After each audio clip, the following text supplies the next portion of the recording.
So, 73 Carrera right here. Yeah, now this RS. is a room full of Porsches, Yeah, but the Porsche room. the 73 this is something you're so familiar with, right? Yeah, this is truly an iconic car, the 73 RS Carrera. Porsche made 1,580 of these cars. And believe it or not, this is almost like $1 million car today. Really? Yeah. $1 million car. In the States, yeah. I mean, the market's dropped a little bit, but you know, at one time, not so long ago, it was $1 million car. Because there was only a certain number made. Well, the 73 RS Carrera thing for me, as great a car as it is, truth be told, I always found them overvalued. You know, 15 years ago, it was a 40, 50 grand car. And then they became a 200 grand car. And I never put monetary value on any of my cars. But the problem here is, because it became such a valuable car, people don't necessarily drive them. And a lot of people replicated them just like I did. But it is a really, really desirable car. It's the first RS Porsche made in the 911 range. I've been fortunate enough to drive one of every RS Porsches ever made. The 73 RS, the 74 RS, the 964, the 993, the 996. So RS Rennsport, or like I like to say, really special. So yes, really, really special, iconic, highly desirable, fun to drive car. This ironically is a left-hand drive version. Porsche did make a few right-hand drive versions.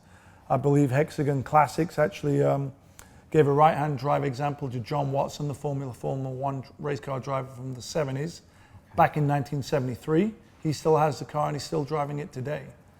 So, you know, there's a rumor that 80% of all Porsches are still on the road, and John Watson's right-hand drive 73 RS is a perfect example of it.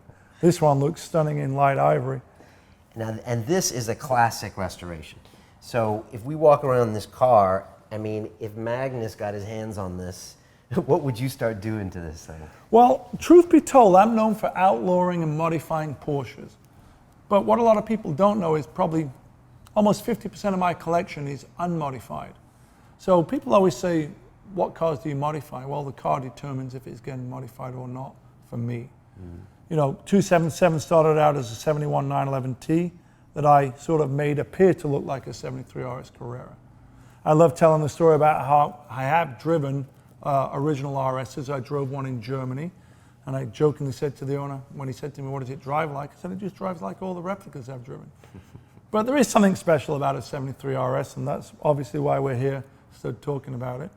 Can we grab a seat in there, and can you tell me Yeah, let me put you in the passenger seat, Yeah, I'll sit okay. in the driver's seat. Always, you know, and it's interesting because my dad had a '69 Volkswagen, and actually that click sounds a little bit like Yeah. the Volkswagen. Same click. family. Yeah. I jokingly say all the time, all the Porsches look the same.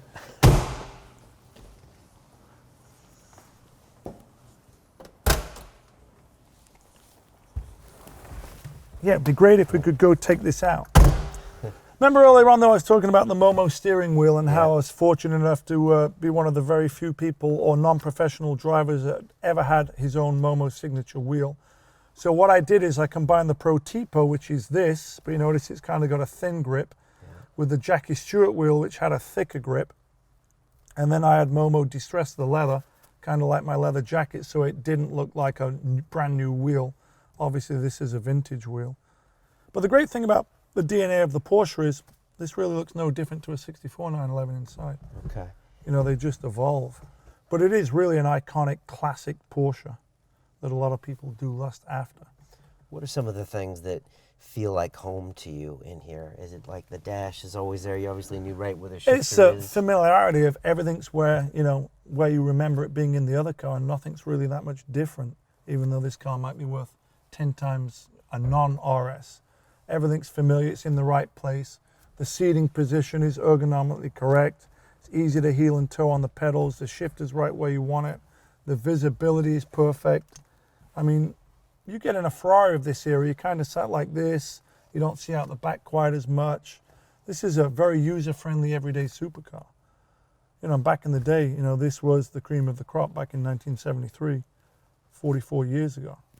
And it's functional and minimal enough to where you take this out for a strong street Spirited ride. run, A yeah. spirited run. You know, 210 horsepower out of this 2.7 motor was a lot of power back then.